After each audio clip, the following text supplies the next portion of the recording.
Hello and welcome to today's lesson here at Investio. Today we're going to talk about how to separate the stock from the company. Most people believe that the stock and the company are the same thing and therefore the stock price is relevant to the company. This is not true actually, and today we're going to debunk why that is. Firstly, they are not the same. Stock prices don't always align with how the company does. This is because they are based upon predictions. For example, revenue announcements, world events. When a company's earnings report for Q1 is released, for example, it was predicted that the company would earn $1.7 billion in revenue, but the company just fell short by earning $1.68 billion. This will cause the price to drop because investors expected the company to do better, and now they're worried about the company's future. Expectations and perception plays a big role in how the stock price is made or calculated. You can put it however you would like to.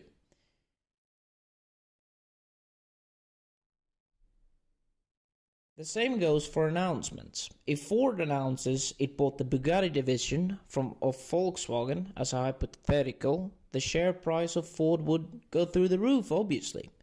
However, if they announce that they have decided to let go of some workers, the share price will fall. It's about how the company looks to the outside world, its earnings and perceptions. Expectations, perceptions have a big correlation. Moving on. How do you prepare for this? Firstly, you must understand the company. You cannot invest in something you do not understand. So if you invest in PayPal, you must know that PayPal is a payment processing company and the revenue they collect is based upon what companies pay them to use them as a payment service. And they also have other payment services that they bought, such as iSettle. You should never invest in something you don't understand. You should monitor the company's earnings reports for all quarters. This is very important to do that. You should also check all of the announcements to the press on their website, and you should study what investors predict about earnings generated. You should also be mindful about investors' attitude towards the stock. Do they believe it's bullish or bearish? Bullish means that it can go through the roof and it's going up, or bearish means that it's going down. When it's bullish, you have a lot of demand and people are buying the stock and the morale is high. When it's bearish, a lot of people are dumping the stock to get the price to fall down, they're short selling. A lot of this is going on. Do they also believe that the company is being run poorly? Is it time for a change of leadership? Did a CEO with a good track record lead the company? All these things should be monitored and checked regularly. Now, what you need to do is use a value approach. Do not base your investments on one factor. Most people base their investments on one factor, and that is the stock price. And this is not good, because the stock is not the company, as Jeff Bezos said, although the performances of a stock and its business tend to correlate over the long haul. In the short run, they can move in the opposite directions. You should use the principles of value investing. They matter. You should look at the business as a whole. How are Amazon doing? Are they scaling? Are they hiring more people? Are new divisions being made? Are they acquiring new businesses such as Ring? The stock really rose when they acquired Ring for over $1 billion. This is what you need to do. Use value investing. Now, what is value investing? Well, first we're going to go through the pros and the cons of value investing. The pros is that it's low risk, high potential for high rewards, and it's very simple to learn.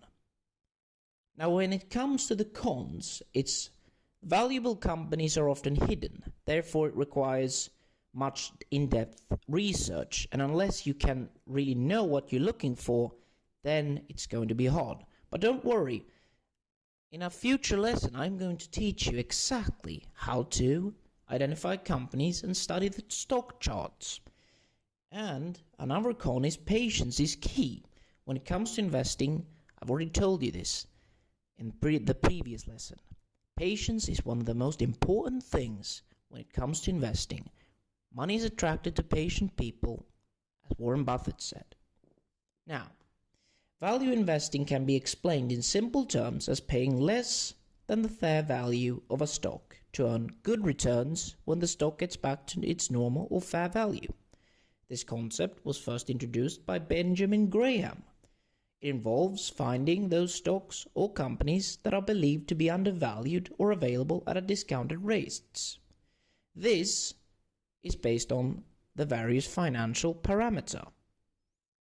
This style is closely related to the concept of margin safety. It can be defined as the difference between intrinsic value of a stock and its market price. The intrinsic value is what the stock is really worth. For example, I believe that PayPal is worth about $250 in reality, but it's down at $93.